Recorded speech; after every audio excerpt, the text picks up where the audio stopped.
What is up, homeboys? It's the real whole man coming to you from the famed pyramids in Egypt. This is the Week 8 report. Our top 2 teams reside in the West. Potted Meat is still the top dog but has now lost 2 straight, and it appears that he may be pulling a warthog after his fantastic start. His Ogre quarterback had a bad game.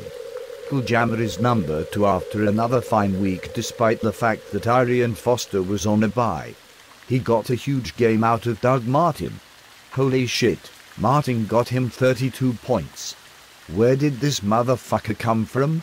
He was definitely a savvy draft pick by the venerable Jammer. On a side note, it should be noted that back in his pawn days, Jammer was considered the master of the DP. The DP can sometimes be difficult to pull off from a logistical standpoint, but Jammer was always a master technician in the fine art of DP.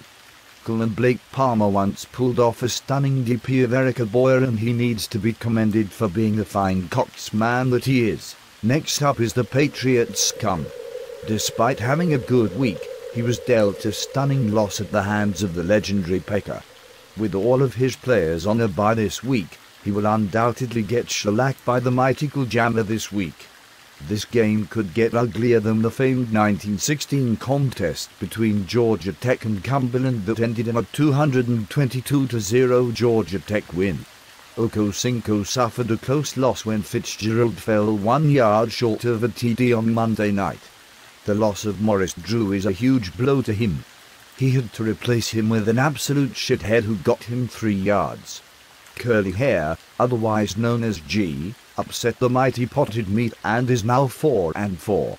After foolishly benching Gronkowski for a few weeks, G finally started the motherfucker and Gronk went off for 26 points. G inexplicably started Michael Bush and Bush got him 0 points, but he got good games from all his other scums and pulled off the upset. It appears that Warthog is back in the race. This hillbilly got fine games from Matt Ryan and Jason Witten and appears to be back on track. Pecker had a big week. He was led by Peyton Manning and the Giants' defense. On a side note, Pecker enjoys James Taylor's unique brand of bittersweet folk rock. Jelly Roll suffered a tough loss and is tied with Pecker at 4-4. Scotty still enjoys Blacktail from time to time. As far as all up in you, what can we even say about this cocksucker at this point? After a 3-0 start, this human shit stain has now lost 5 straight. Bringing up the rear in this division is Vic's Pitts. However, Martin had a great week and scored 112 points, and this sad sack actually pulled off a win. This brings us to Malvern. Malvern just suffered a 59-point loss to the worst team in the league.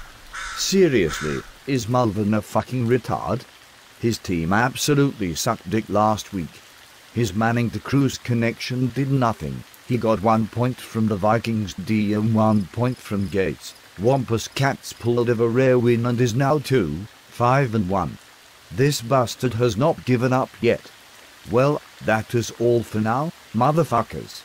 I hope you all have a fine Halloween. Don't let those ghosts and goblins get you. Next week, I will be broadcasting from the Green Girl Tavern in Huntington Beach. Good luck in week 9. Bubba booey. Bubba booey. Bubba booey.